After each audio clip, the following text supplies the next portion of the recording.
அது அங்கிட்டு இருந்து வந்த 2 பேரும் சின்ன பிள்ளை வீடு கட்டி அதை சிதைச்ச மாதிரி சிதைச்சிட்டு போயிட்டாங்களோன்னு எனக்கு ஒரு வருத்தம். நாங்கள் சேர்ந்து வாழக்கூடாது என்று சொல்லவே இல்லை.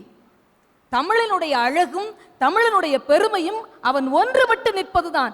ஒற்றுமைக்கு குலைவாக நாங்கள் எந்த ஒரு வாதத்தையும் இங்கே முதலிலே பேசிய வந்தவர்கள் வைக்கவும் இல்லை. சேர்ந்து வாழக்கூடாது என்பது எங்களுடைய தத்துவம் அல்ல. எவர் ஒருவரையும் சார்ந்து வாழக்கூடாது என்பது தமிழனுடைய தனித்தன்மையாக இருக்கிறது. அந்த தனி முயற்சி இருக்குது பாத்தீங்களா, அதுதான் ஒவ்வொரு முறையும் தமிழனை உயர்த்தி உயர்த்தி உயர்த்தி பிடிக்கின்றது. உலக செம்மொழிகள் என்று வர்ணிக்கப்படக்கூடிய முதல் செம்மொழியாக இருந்த ஹீப்ரு இருக்குது இல்லையா, எபிரேயம், இயேசுநாதர் பேசிய எபிரேயம் இன்று வழக்கிலே இல்லை. ஆங்கிலத்துக்கு அடிநாதமாக இருந்த கிரேக்கம் என்ற செம்மொழி இன்று வழக்கிலே இல்லை. ஆனால் பல்லாயிரம் ஆண்டுகள் கழித்தும் என்று பிறந்ததோ அன்று போலவே கண்ணியாக இருக்கிறாளே தாய் தமிழ் மொழி. 1000 பல்லாயிரம் ஆண்டுகளை காட்டிலும் உடைந்து போகாமல் இருக்கிறாளே. காரணம் என்ன தெரியுமா?